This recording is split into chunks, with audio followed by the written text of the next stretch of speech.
Welcome to My Hometown, the program that explores clubs, organizations, businesses, and issues across Nassau and Suffolk counties and sheds light on the different towns that are making a difference. A great day to you and welcome to another edition of My Hometown on the voice of Nassau Community College 90.3 WHPC. I'm your host, Bill Horan, along with Nassau Community College student Zach Turkel. Our special guest today is EIizabeth Olesh, the director of the Baldwin Public Library. EIizabeth holds 2 BAs, one from Columbia and one from SUNY Empire State College, as well as a Master of Library Studies from Queens College, and is an Executive Master of Public Administration from Baruch. EIizabeth has served on a variety of regional, state, and national committees, including the American Library Association's Notable Books Council and the Andrew Carnegie Medal Committee. She has also served as chair of Long Island Reads and our region's One Book Project. EIizabeth became the director at Baldwin in 2014. Previously, she worked for the Nassau Library System and the Port Washington Public Library. EIizabeth, welcome to our show. Hi, thanks so much for having me. Now tell us about Baldwin. Sure. Baldwin is a really interesting community. Geographically, it cuts through Nassau County. It starts up around the Uniondale, Hempstead area, and it goes all the way down to Baldwin Harbor. So it kind of cuts a swath through the county.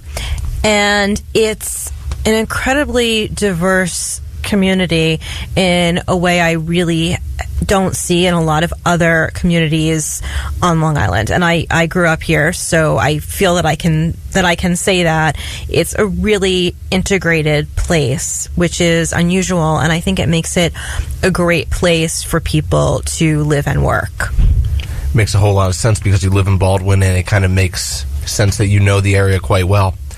So, actually, I live in Port Washington. You don't. Oh, but you know the area because you work at the library. Yep. Okay. That's okay. There you go. Well, it says you worked at the Port Washington Library before, so I'm pretty sure you would know the area too very well. Anyways, EIizabeth, how long has the Baldwin Public Library been around for? The library has been around for almost 100 years. In fact, next year we will be celebrating our centennial. Wow. Yeah, next fall. So it's not the oldest library in Nassau, but it's up there. So that's a big thing. Now, you mentioned, EIizabeth, the centennial coming up. Yeah. What else is special about the library? I know for some people it's a place where they go and that's part of their life. And for others, we know it's there. We might pass it for 20 years. Exactly. But we've probably never gone in. So tell people what's special, what they don't know about the library. Oh, there are so many things. Well, first of all, the staff. The staff is amazing. See, you're a good boss. Right away, you give credit to you. See that, Zach? Yeah. She gives credit to her staff. I mean, that's the core of the organization. That's the heart of everything that we do.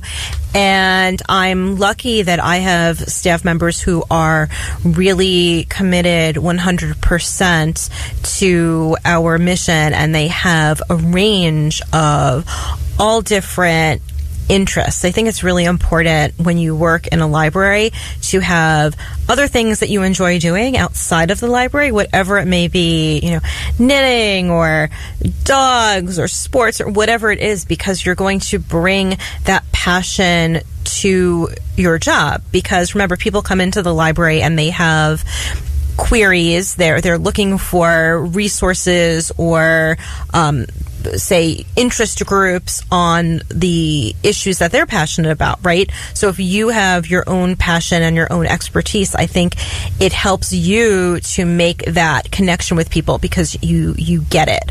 So they're a great group of really smart and passionate people, and I couldn't do it without them. Not just putting books back on shelves. No, everyone thinks that that's what librarians do, right? We do have people who do that, and that's a really important job, because if we didn't have people there to put the items back on the shelves, you wouldn't be able to find them, right?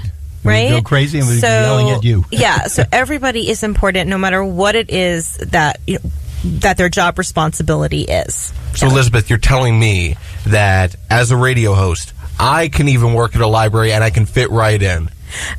Watch what you say. He doesn't fit easily, too. You kind of remind me of some of my staff members, so maybe. Very general. You know what? Library staff members were a really quirky bunch of people in the best possible way. I definitely fit that category. Yeah, we embrace everybody's, quirkiness. Everybody fits in at the library. So can anyone use the library, even though I'm not a Baldwin resident, but can I just waltz into the library and say, hey, I'm looking for a reference book or something like that, or do you have to be a resident of Baldwin to access the library? You do not need to be a resident to access the library. Anybody can come into the library as long as you abide by our rules of behavior, of course. Oh, because I might waltz in there today. Who knows what's going to happen? No. I think they're pretty chill rules for the most part. Yeah. But anybody can come in. It doesn't matter if you're from Baldwin or you're from another state. Anybody can come in and enjoy our space. Anybody can use our public computers. Now, in terms of checking out books or DVDs, other materials, you do need to have a card from one of the libraries in Nassau County, but you can have a card from any of those libraries and come in and check out almost anything. There are a few things that we reserve for our own patrons. For example, we have what we call you guys patrons. Some people call you users, customers. Mostly our guests. They call Zach other names here, but that's all right. We'll go with experimental. Yeah, experimental. So, a lot of the libraries now will have an express collection, and those are books or other materials that can't be reserved. And if you come in and they're on the shelf, then it's your lucky day and you could check that out. So those, they can't be reserved, and they're available for people who live in that community. But other than that, it's pretty much fair game.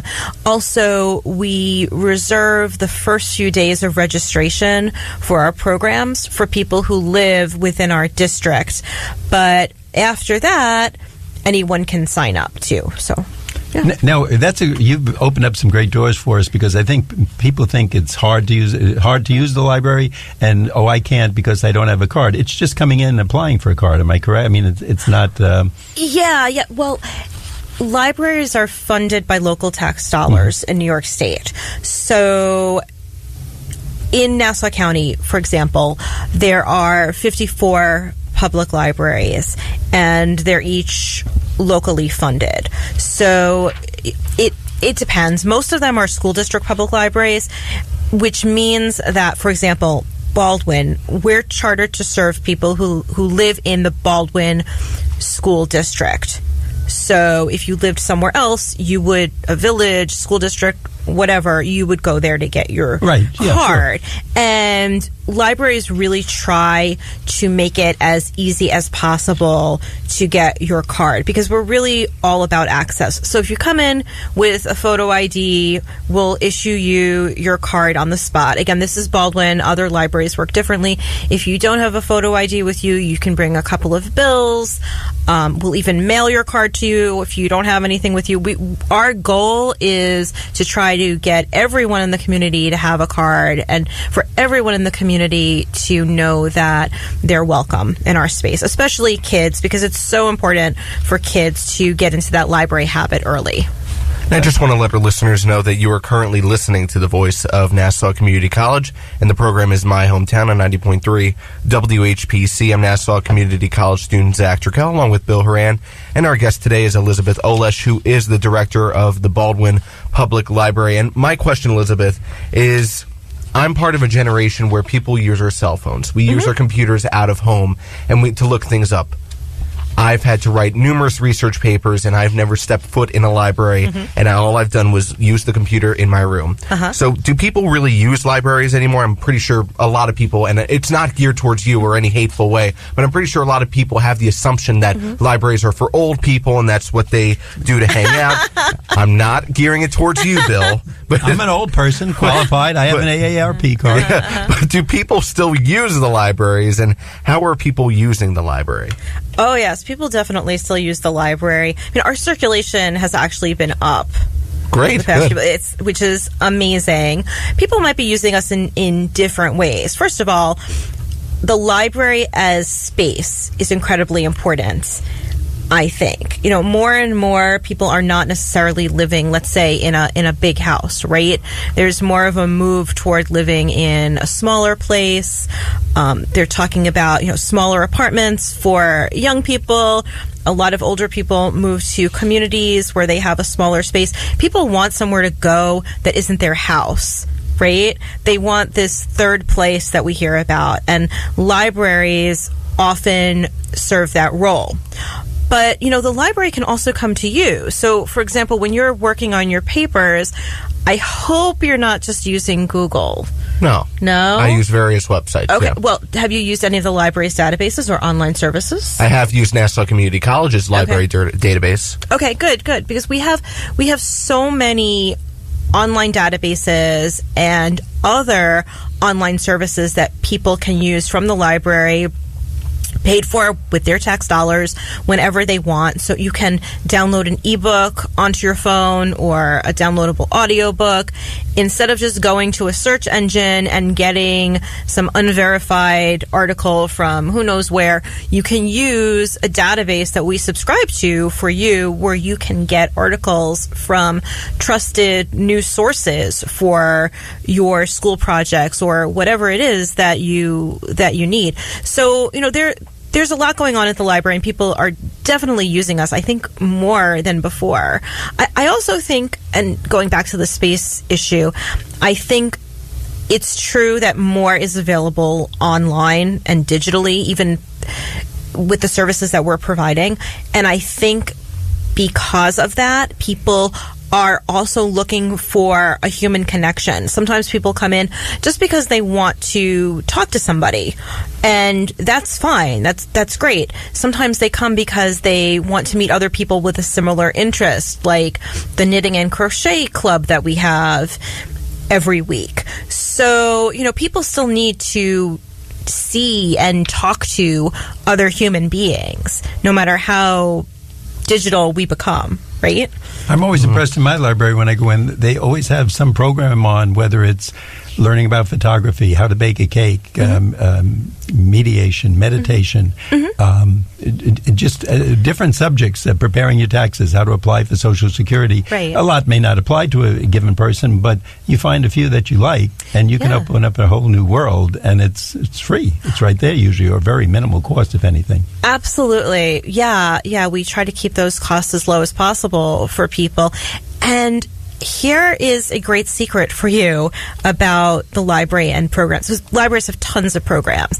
So this is about programming, also about the resources that you find. If you don't see something that you're interested in, speak to someone there. Tell them. Leave a suggestion in the box. Write an email to the library, because I can tell you that we take that really seriously. And if I see that someone wants to see if we can have a group on something. Someone asked me about a writers group recently. It turns out we may have had one a long time ago, and for whatever reason it petered out.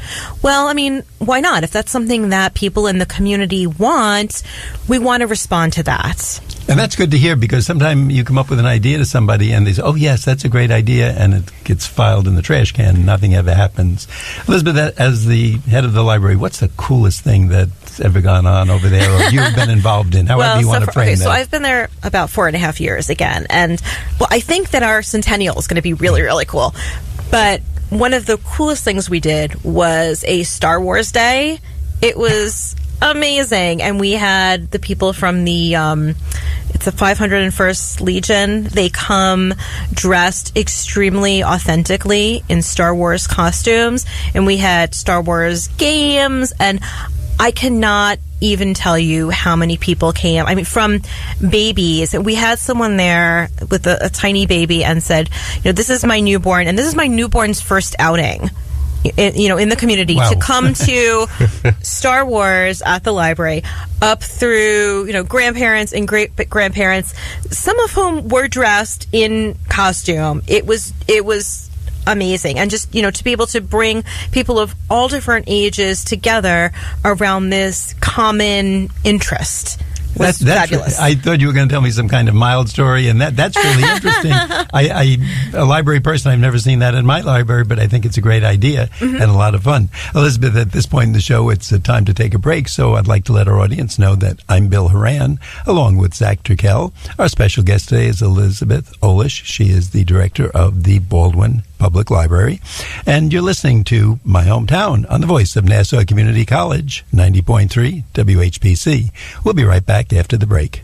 I'm a college student and could use advice about my student loan. I had to leave school and go to work. Now I have to pay back student loans for a degree I don't have. Fortunately, I found assistance. Back in college, I figured they wouldn't lend me more than I could easily pay back. Boy, was I wrong. Thankfully, I got the help I needed to pay back my loan in full. Sound familiar? The good news is that student loan repayment options are available. We're the NFCC, the National Foundation for Credit Counseling, a nonprofit organization with member offices nationwide that provide comprehensive financial reviews and student loan counseling. NFCC certified consumer credit counselors provide one-on-one financial counseling and can help you evaluate options for making student loan payments, reducing interest, debt consolidation, or even loan rehabilitation. Call 877-406-6322 or visit us online at studentloanhelp.org. My Hometown is made possible by Anton Media Group. For more of your local community news, visit AntonMediaGroup.com. If you have a story to share or want to subscribe, call 516-747-8282.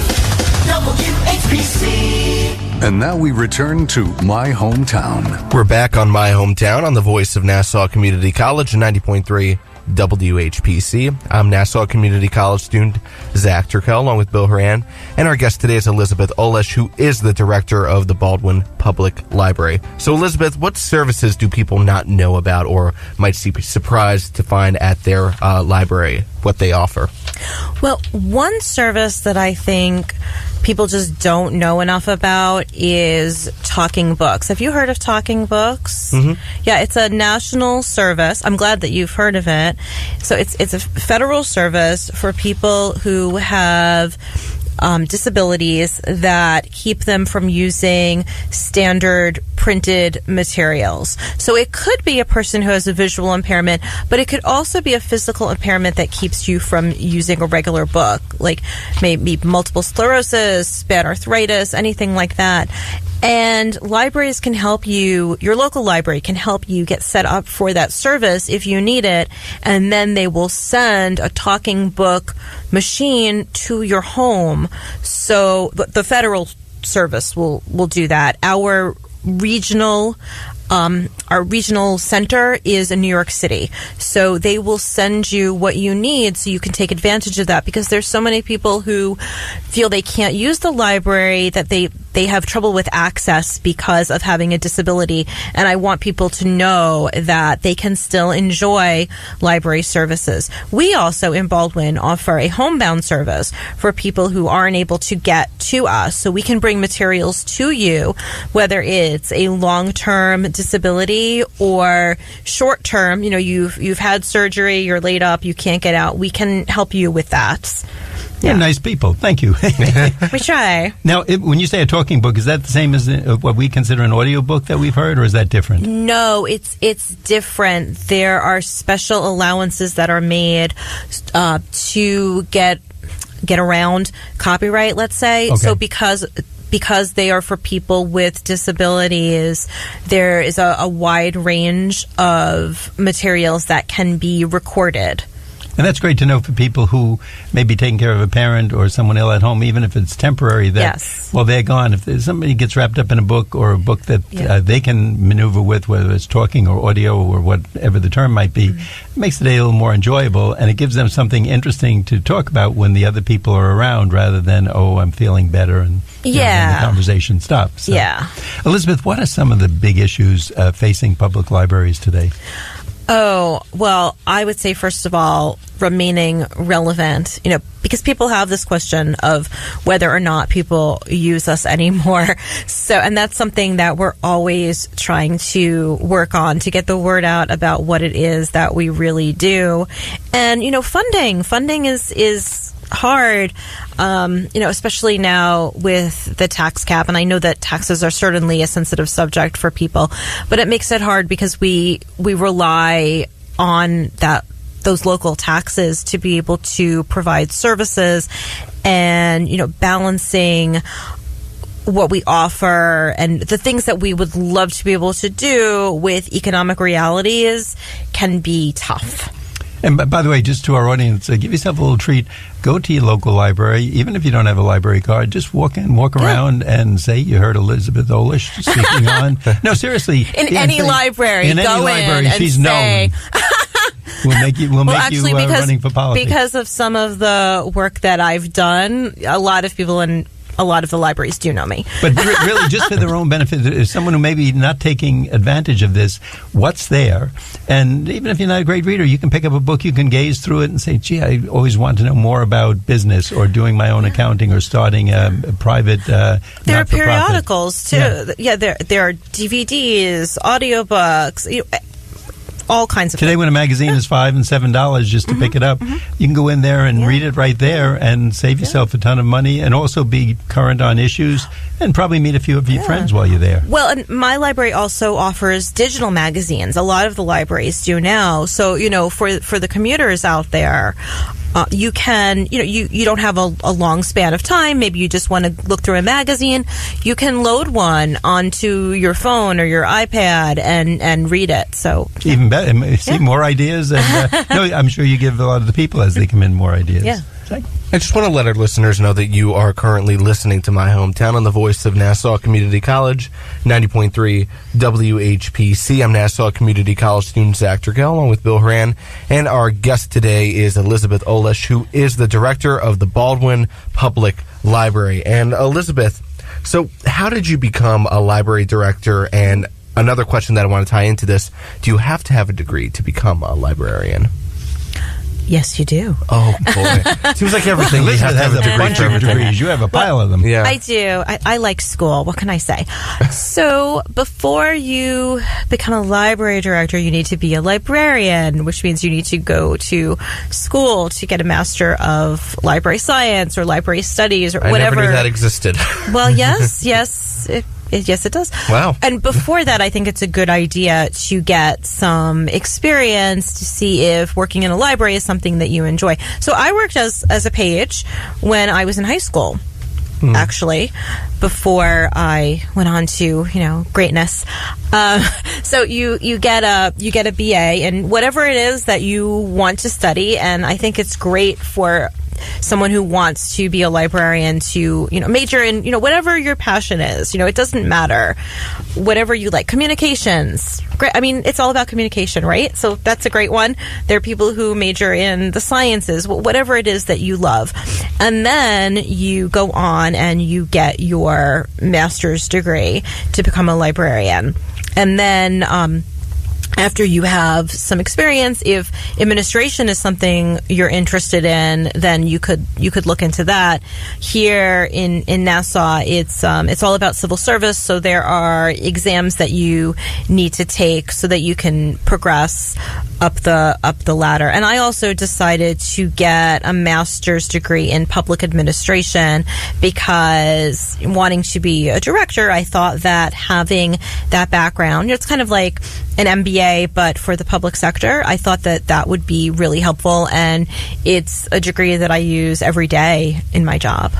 EIizabeth, what's a typical day like for a library director? That's something none of us really know, because when you get into people's fields, the chief of police, the fire department, what's it like for a library director? Mm-hmm. Well, it feels like there isn't a typical day. That's the thing. I think I get up and I have this list of all of these things that I want to accomplish, and 9 times out of 10, something else will come up. Someone comes into my office with a question, or, could we think about doing this program, or, there's an issue in this part of the building. And, so you always have to be prepared for uncertainty, right? And then there are the parts of my job that are a lot of fun, like being able to come here and talk to you. And, promoting the library is a big part of the director's job, too. promoting the library, speaking with people in the community, finding out things that seeing what people want from their library. It's a you big become part of our almost job. a de facto Baldwin resident, I guess. Yes. They probably know you better than they know some of their neighbors. Yeah. I mean, I go to as many of the community meetings as I can. Yeah. So, and sometimes my staff members will go too. So it's important for us to know what's going on. Yeah. Elizabeth, can you tell us more about Long Island Reads? What is that exactly? Long Island Reads is our regional reading projects. So the one book idea was started in Seattle, and the concept is that everyone in an area will read and discuss a particular book. So every year in April, we encourage people on Long Island to read a particular book. It's different every year.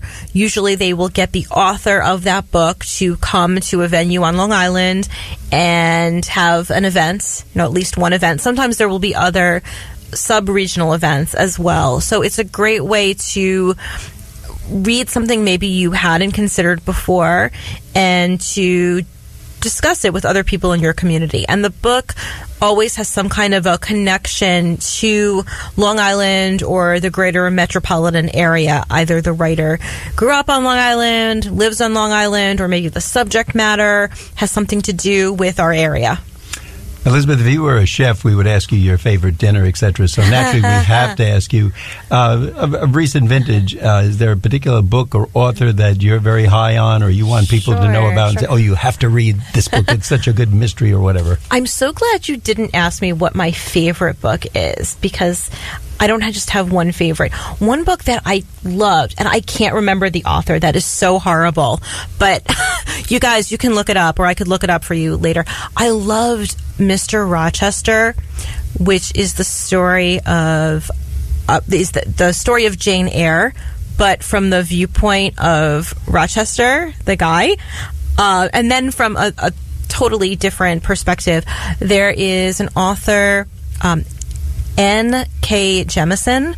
She writes science fiction from an African-American perspective, and she just came out with a collection of short stories called How Long Till Black Future Month, and I thought that was fabulous. So I highly recommend looking at that. And then I have worked with a couple of book discussion groups. One of my groups likes to read contemporary fiction, and another one likes to read the classics. So we just looked at We've Always Lived in the Castle by Shirley Jackson, and we paired that with The Lottery, and so that's great too, to look back at classics, and we found that there was a lot in there that pertained to our lives right now.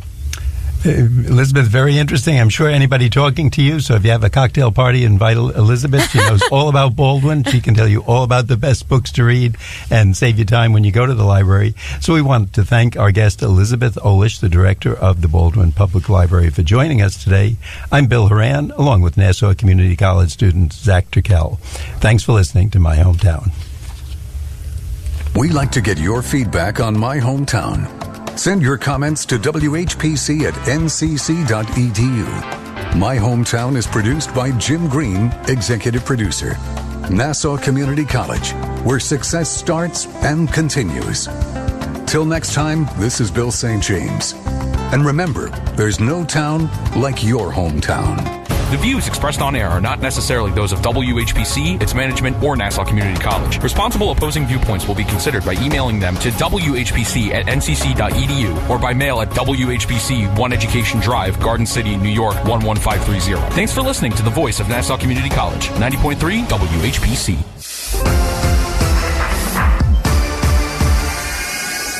The news that matters to Nassau County, from the students and volunteers at the voice of Nassau Community College. Brought to you by Newsday and Newsday.com. This is the WHPC News Wrap-Up on 90.3 WHPC. Good evening. It's 53 degrees on this Thursday, January 24th. I'm John Gallo along with Zach Turkel and Justin Greenberg. WHPC News Time is now 4:32. Now our top story. President Trump announced his State of the Union address will be postponed until after the government shutdown ends, following House Speaker Nancy Pelosi disinviting the president from addressing a joint session of Congress, citing security concerns that have left the Secret Service and Department of Homeland Security starved for funds and underprepared to simultaneously protect all three branches of government under one roof. At the White House, President Trump responded angrily. Canceled by Nancy Pelosi because she doesn't want to hear the truth. She doesn't want the American public to hear what's going on, and she's afraid of the truth. And the super left Democrats, the radical Democrats, what's going on in that party is shocking. Speaker Pelosi was glad to hear the president's recent decision. I'm glad we could get that off the table because I know it was a source of many questions. Thank goodness we put that matter to rest and then we can get on to the subject at hand. The U.S. Senate, controlled by Trump's fellow Republicans, planned votes today on competing proposals that face steep odds to end the shutdown. Senate Majority Leader Mitch McConnell scheduled a vote on three Democratic proposals that would fund the government for 3 weeks, but does not include a $5.7 billion funding that the president requested. Its prospects appeared grim. The House has passed several similar bills, but Trump has rejected legislation that does not include the wall funding. McConnell previously said he would not consider a bill that Trump did not support. McConnell also planned to hold a vote on legislation that would include wall funding and a temporary extension of protections for Dreamers, an offer Trump made on Saturday. Democrats, however, have dismissed the offer, saying that they would not negotiate on border security before reopening the government and that they would not trade a temporary extension of immigrants' protections in return for a permanent border wall that they have called costly and immoral. A person on foot was struck and killed on the Meadowbrook State Parkway today while the police were investigating a crash at the scene. The fatal crash happened at about 11:54 a.m. near the parkway's northbound exit M2 in Westbury, and a state trooper sustained minor injuries. Investigators did not yet know how the victim got onto the road and are looking at the possibility that the person is connected to a vehicle stopped near the scene. A Nassau police officer had left the scene to accompany an ambulance carrying an injured person from the initial crash. The road was closed in both directions near Roosevelt Field Mall by about 12:30 p.m. The southbound lanes were reopened by 1:15 p.m. Venezuela's government is accusing the U.S. of staging a coup after President Trump announced that the U.S. would recognize opposition leader and president of the National Assembly, Juan Guaidó, as Venezuela's new president. Trump made the announcement shortly after Guaidó declared himself Venezuela's ruler during a large opposition protest. Venezuela's sitting president, Nicolas Maduro, who was recently sworn in a second 6-year term, responded to Trump's decision by breaking off formal relations with the United States. Maduro has now ordered U.S. diplomatic personnel to leave Venezuela within 72 hours. The Trump administration says, however, it will not comply with the order and is seeking to ensure that Venezuelan oil revenue goes to the opposition leader.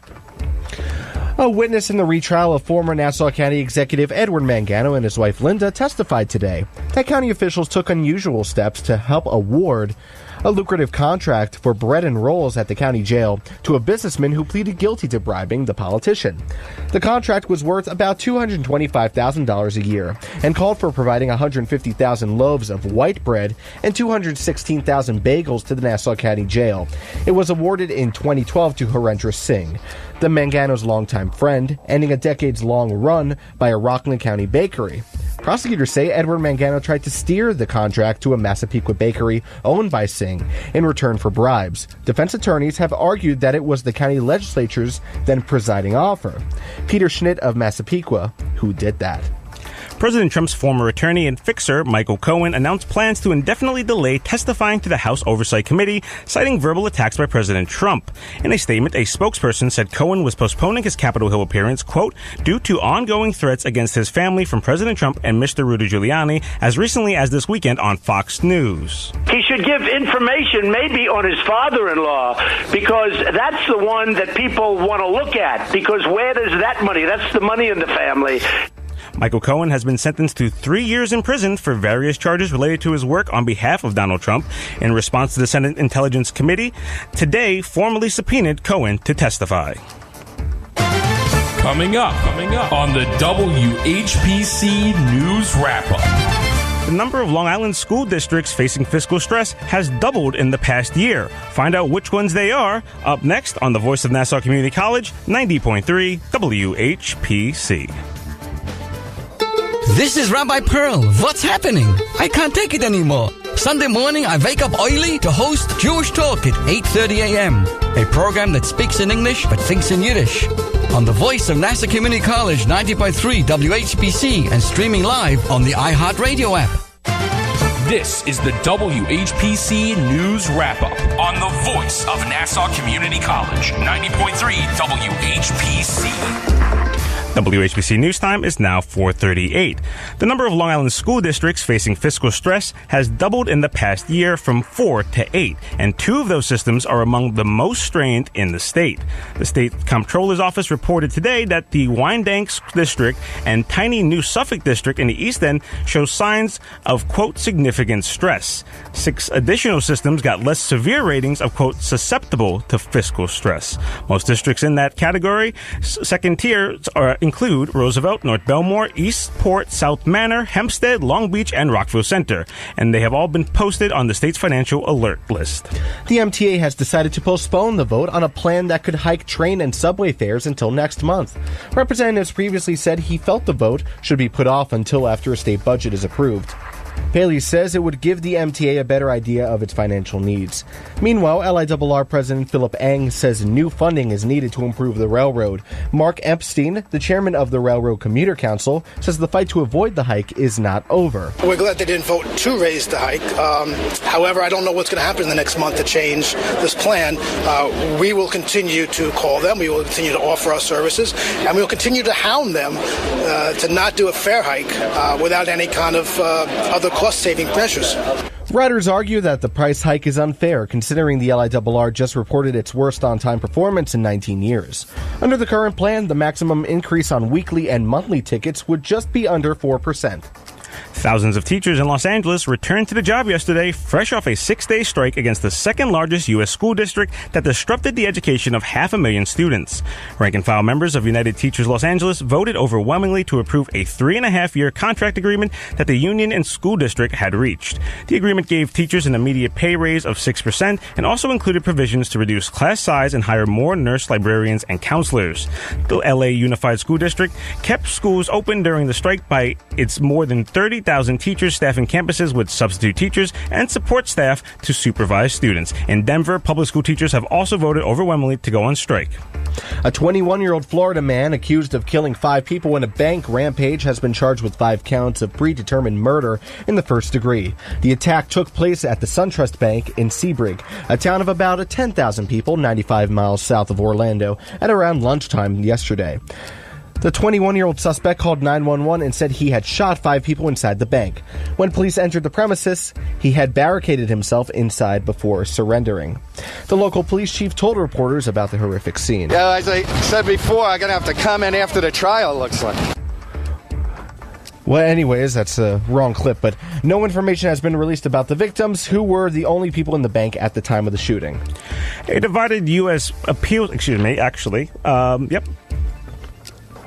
A divided U.S. appeals court dealt a setback to older job applicants, saying that they cannot invoke a federal law against age bias in employment to challenge hiring policies that they believe have a discriminatory impact. In an 8-4 decision, the 7th U.S. Circuit District Court of Appeals in Chicago said the plain language of the Age Discrimination in Employment Act, which forbids discrimination against people 40 and older, showed that Congress intended that no law to cover current employees outside of job applicants. The decision reversed a 2-1 ruling last April by the panel of the same court.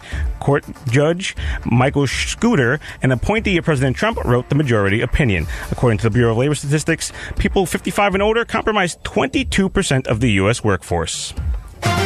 Coming up on the WHPC News Wrap-Up. A major court decision affects what happens in access to abortions in our state and across the nation. Find out what's happening up next on the Voice of Nassau Community College, 90.3 WHPC. Frank Sinatra, Bing Crosby, Ella Fitzgerald, Dean Martin. Hey guys, what are you doing? We're making a list of artists you don't hear on the radio anymore. Wait, I know where you can hear all of them and more. Where? Right here on Standard Serenade.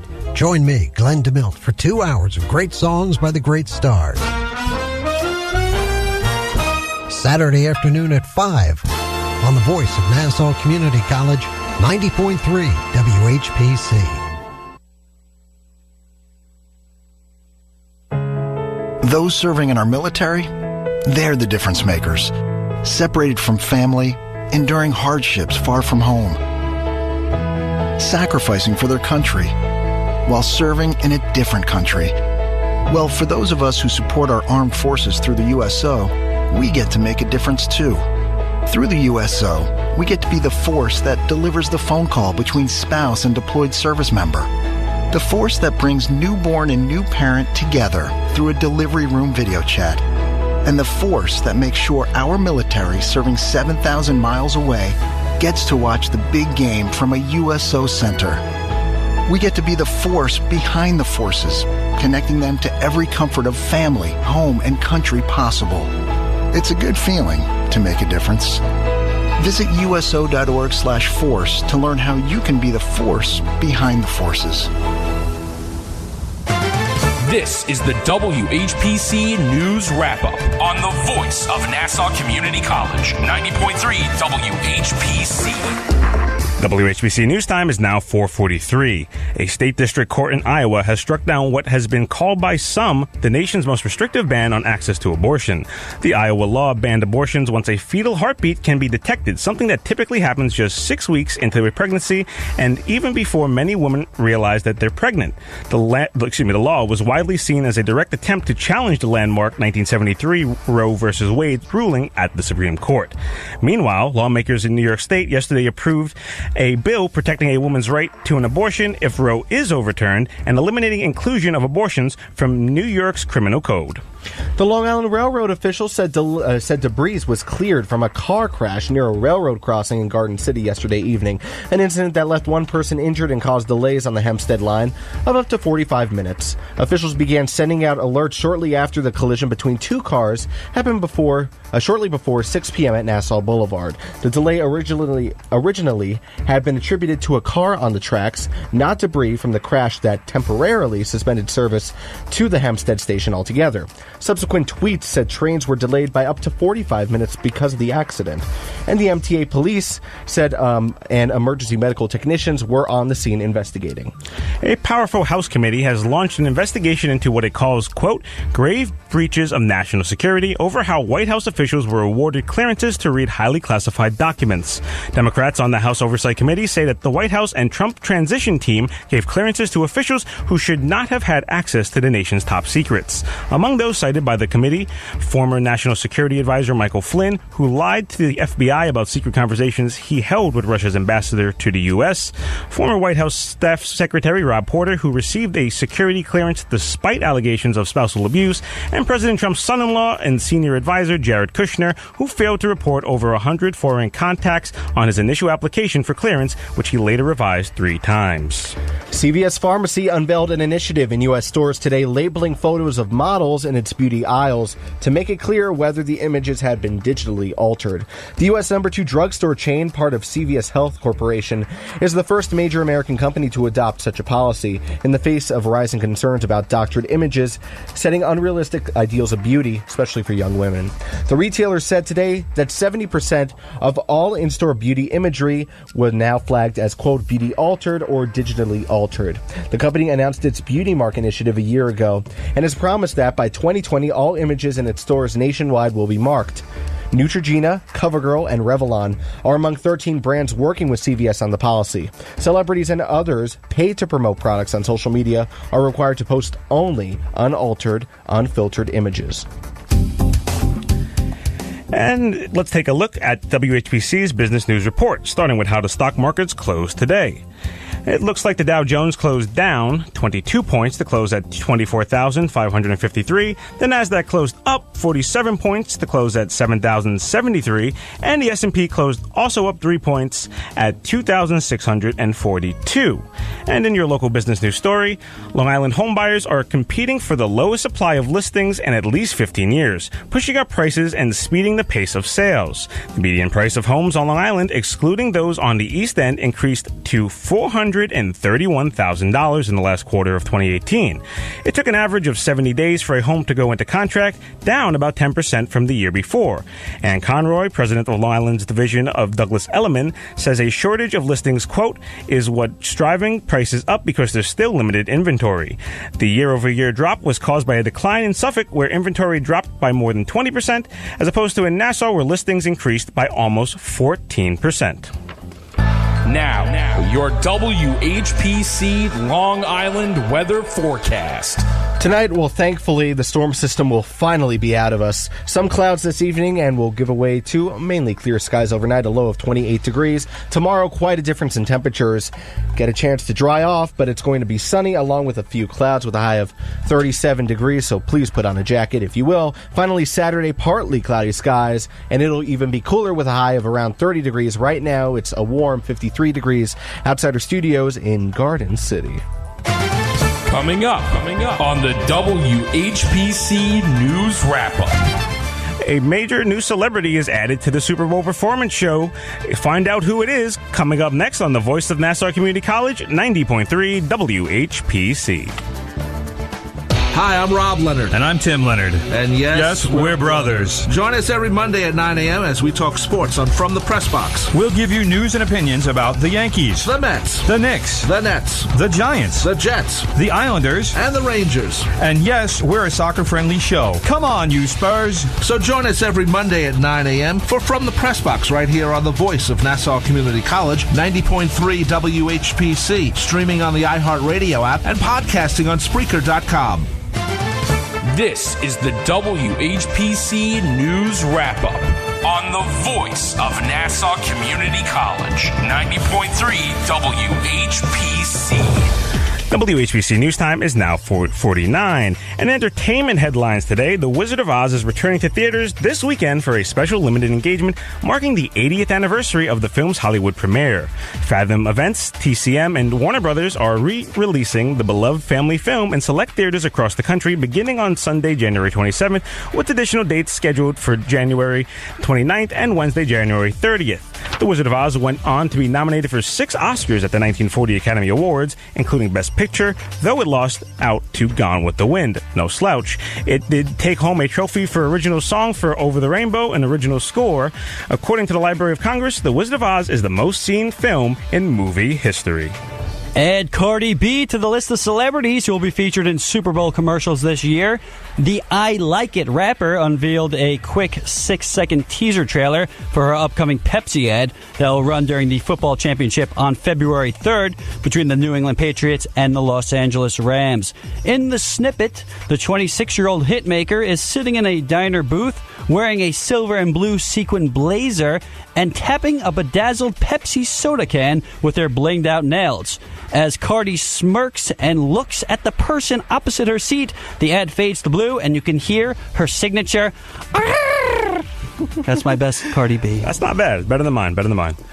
And also, Ronda Rousey could be on the cusp of leaving the WWE forever, according to the prominent industry journalist Dave Meltzer.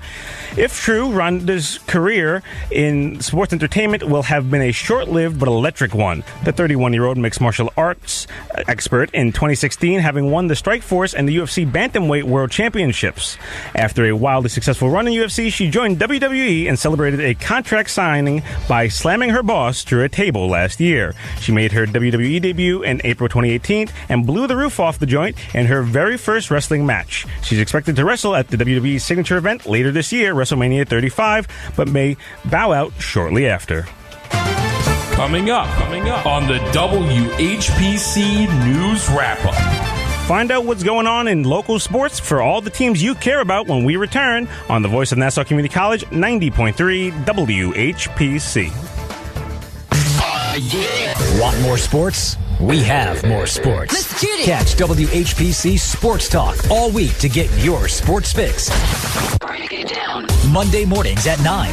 Monday afternoons at 5. Tuesday afternoons at 5. Thursday nights at 9. And Friday afternoons at 3. Come and get some of this. WHPC Sports Talk. Exclusively on the Voice of Nassau Community College. 90.3 WHPC.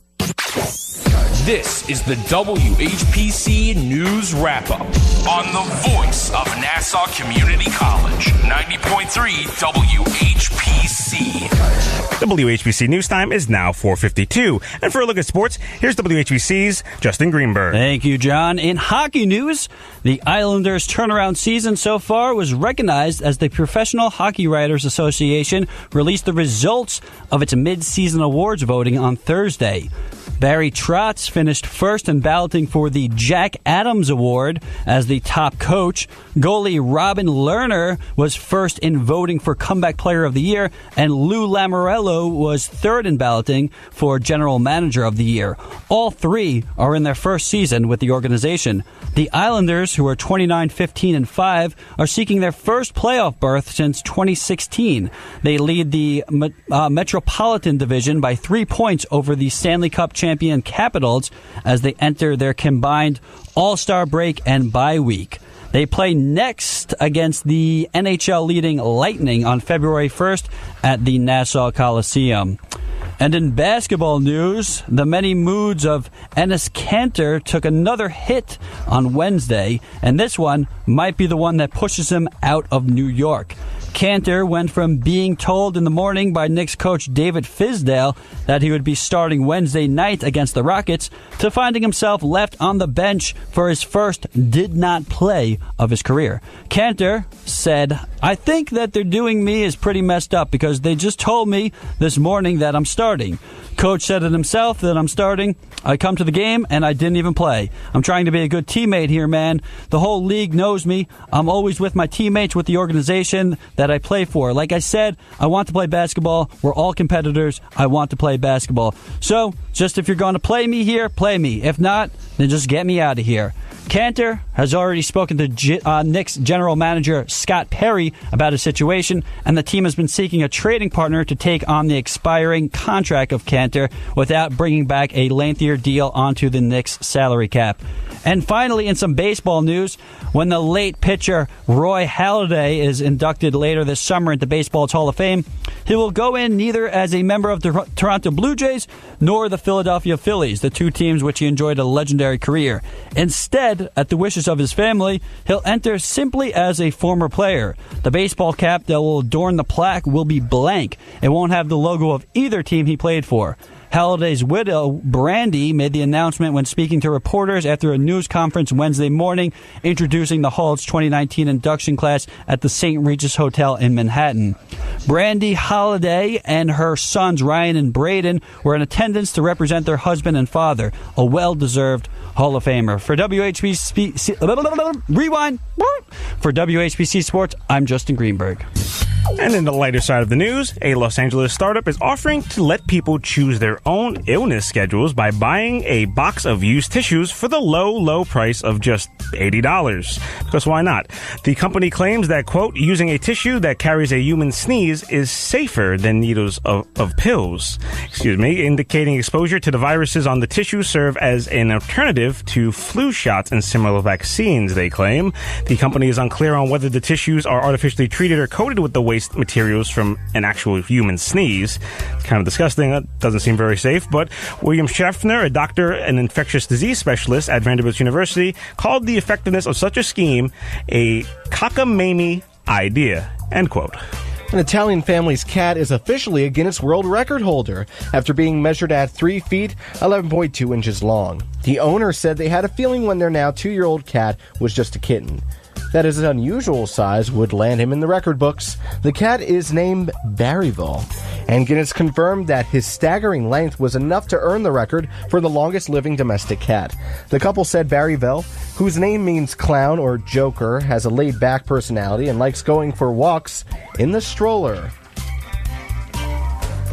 And the owner of a $1.7 million mansion in Alberta is offering the home for a steeply discounted price, just $25 and an essay. Alla Wagner said her health problems are keeping her from properly maintaining the house, so she has decided on a creative way to choose the mansion's next owner. She said she will bestow ownership of the home on the winner of a letter writing contest asking prospective new tenants to explain how moving into the lakefront house would change their lives. Anyone got $25 in an essay that I can borrow? Just saying. Now, your WHPC Long Island weather forecast.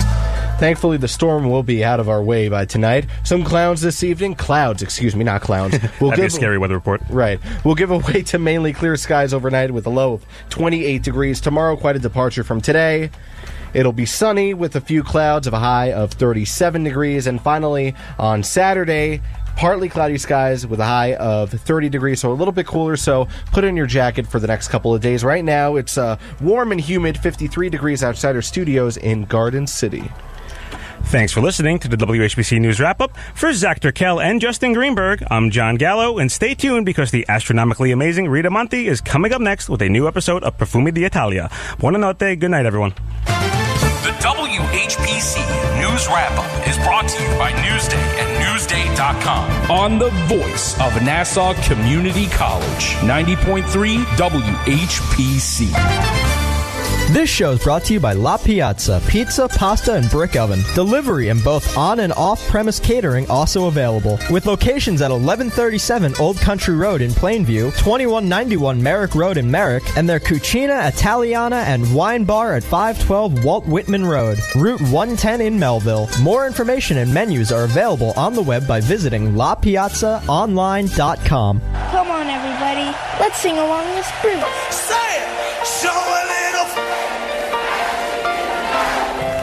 You ain't a beauty, but... That's all right. Join me, Kim Tracy, for the music of Bruce Springsteen and the E Street Band every Sunday at 1 p.m. on the voice of Nassau Community College 90.3 WHPC and with the iHeartRadio and TuneIn apps. Hi, I'm Rob Leonard. And I'm Tim Leonard. And yes, we're brothers. Join us every Monday at 9 a.m. as we talk sports on From the Press Box. We'll give you news and opinions about the Yankees, the Mets, the Knicks, the Nets, the Giants, the Jets, the Islanders, and the Rangers. And yes, we're a soccer-friendly show. Come on, you Spurs. So join us every Monday at 9 a.m. for From the Press Box right here on the voice of Nassau Community College, 90.3 WHPC, streaming on the iHeartRadio app and podcasting on Spreaker.com. Want more sports? We have more sports. Let's get it. Catch WHPC Sports Talk all week to get your sports fix. Break it down. Monday mornings at 9. Monday afternoons at 5. Tuesday afternoons at 5. Thursday nights at 9. And Friday afternoons at 3. Come and get some of this. WHPC Sports Talk. Exclusively on the